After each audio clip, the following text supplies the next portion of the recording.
ಕದನ ವಿರಾಮನ ಅಥವಾ ಮತ್ತೊಮ್ಮೆ ಸಮರಕ್ಕೆ ರೆಡಿನಾ? ಇವತ್ತು ಭಾರತ ಪಾಕ್ ಡಿಜಿಎಂಒಗಳ ನಡುವೆ ಮಹತ್ವದ ಮೀಟಿಂಗ್ ಇದೆ. ಮಧ್ಯಾಹ್ನ ನಡೆಯಲಿರುವಂತಹ ಮೀಟಿಂಗ್ ಬಹಳ ಕುತೂಹಲವನ್ನು ಮೂಡಿಸ್ತಾ ಇದೆ. ಇವತ್ತು ಮಧ್ಯಾಹ್ನ 12 ಗಂಟೆಗೆ ಭಾರತ ಪಾಕ್ ಡಿಜಿಎಂಒಗಳ ನಡುವೆ ಮಹತ್ವದ ಸಭೆ ನಡೆಯುತ್ತೆ. ಭಾರತದ ಡಿಜಿಎಂಒ ಲೆಫ್ಟಿನೆಂಟ್ ಜನರಲ್ ರಾಜೀವ್ ಘಾಯ್, ಪಾಕ್ನ DGMO major general Kashif Abdullah ಇವರ ನಡುವೆ ಉಭಯ ಸೇನೆಗಳ ಡಿಜಿಎಂಒಗಳ ಸಭೆ ನಡೆಯಲಿದ್ದು, ಈ ಸಭೆಯತ್ತ ವಿಶ್ವದ ಚಿತ್ತ ನೆಟ್ಟಿದೆ. ಮೇ 10ರಂದು ಇಬ್ಬರು ಡಿಜಿಎಂಒಗಳ ನಡುವೆ ಮಾತುಕತೆಯಾಗಿತ್ತು. ಮಾತುಕತೆಯ ಬೆನ್ನಲ್ಲೇ ಭಾರತ ಪಾಕ್ ನಡುವೆ ಕದನ ವಿರಾಮ ಘೋಷಣೆಯಾಯಿತು. ಈಗ ಇವತ್ತು ಇಬ್ಬರ ನಡುವೆ ಮತ್ತೊಂದು ಸುತ್ತಿನ ಮಾತುಕತೆ ಇದೆ. ಆ ಮಾತುಕತೆಯ ಬಳಿಕ ಮುಂದಿನ ನಡೆ ಏನು ಅನ್ನೋದ್ರ ಬಗ್ಗೆ ಭಾರತ ನಿರ್ಧಾರವನ್ನು ಕೈಗೊಳ್ಳುತ್ತೆ. ಯಾಕಂದ್ರೆ ಕದನ ವಿರಾಮ ಘೋಷಣೆಯಾದ 3-4 ತಾಸುಗಳ ನಂತರ ವಿರಾಮವನ್ನ ಉಲ್ಲಂಘನೆ ಮಾಡಿತ್ತು.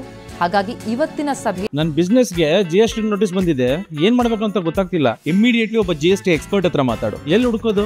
ಬಾಸ್ ವಾಲಾ ಬಿ ದ ಬಾಸ್. ಏನ್ ಚರ್ಚೆ ನಡೆಯುತ್ತೆ? ಮೇ 10ಕ್ಕೆ ಇಬ್ಬರು ಡಿಜಿಎಂಗಳ ನಡುವೆ ಮಾತುಕತೆ ನಡೆದಿತ್ತು. ಪಾಕ್ ಕೇಳ್ಕೊಂಡಿತ್ತು ಯುದ್ಧ ನಿಲ್ಲಿಸಿ ಅಂತ, ಕದನ ವಿರಾಮಕ್ಕಾಗಿ ಮನವಿ ಮಾಡಿಕೊಂಡಿತ್ತು. ಅದಾದ ಬೆನ್ನಲ್ಲೇ ಕದನ ವಿರಾಮ ಘೋಷಣೆ ಕೂಡ ಆಯಿತು. ಆದ್ರೆ ಬರೀ 4 ತಾಸಿನಲ್ಲೇ ಕದನ ವಿರಾಮ ಉಲ್ಲಂಘಿಸಿತ್ತು ಪಾಕ್. ಅದಕ್ಕೆ ತಕ್ಕ ಉತ್ತರವನ್ನು ಭಾರತ ಕೊಟ್ಟಿತ್ತು. ಈಗ ಉಭಯ ಸೇನೆಗಳ ಡಿಜಿಎಂಒಗಳ ಸಭೆಯನ್ನು ಇವತ್ತು ಮಧ್ಯಾಹ್ನ 12 ಗಂಟೆಗೆ ನಿಗದಿಯಾಗಿದೆ. ಆ ಸಭೆಯತ್ತ ಎಲ್ಲರ ಚಿತ್ತ ನೆಟ್ಟಿದೆ. ಭಾರತ ಏನ್ ಕಂಡೀಷನ್ ಹಾಕಬಹುದು, ಏನು ಮಾತುಕತೆ ನಡೆಯುತ್ತೆ, ಉಗ್ರರ ವಿರುದ್ಧ ನಮ್ಮ ಸಮರ ಅನ್ನೋದನ್ನ ಈಗಾಗಲೇ ಘೋಷಿಸಿದೆ ಭಾರತ. ನಿನ್ನೆ ಕೂಡ ಸುದ್ದಿಗೋಷ್ಠಿಯಲ್ಲಿ ಯಾವ ರೀತಿ ಕಾರ್ಯಾಚರಣೆ ನಡೀತು ಅನ್ನೋದನ್ನ ಎಂಚಿಂಚು ಮಾಹಿತಿಯನ್ನು ಬೆಚ್ಚಿಟ್ಟಿದ್ರು ಡಿಜಿಎಂಒ. ಜೊತೆಗೆ ಇವತ್ತಿನ ಸಭೆಯ ಬಗ್ಗೆ ಕೂಡ ತಿಳಿಸಿದ್ರು. ಹಾಗಾಗಿ ಇವತ್ತಿನ ಸಭೆಯಲ್ಲಿ ಏನು ಚರ್ಚೆಯಾಗುತ್ತೆ, ಆ ಬಳಿಕ ಏನು ನಿರ್ಧಾರ ಕೈಗೊಳ್ಳಲಾಗುತ್ತೆ ಅನ್ನುವಂಥ ಕುತೂಹಲ ಇದೆ.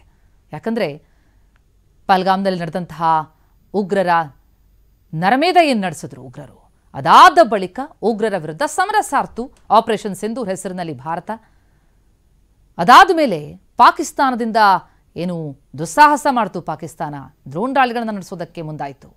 ಅದರ ಬೆನ್ನಲ್ಲೇ ಅದಕ್ಕೆ ತಕ್ಕನಾದಂತಹ ಉತ್ತರವನ್ನು ಭಾರತ ಕೊಡ್ತಲೇ ಬಂದಿತ್ತು.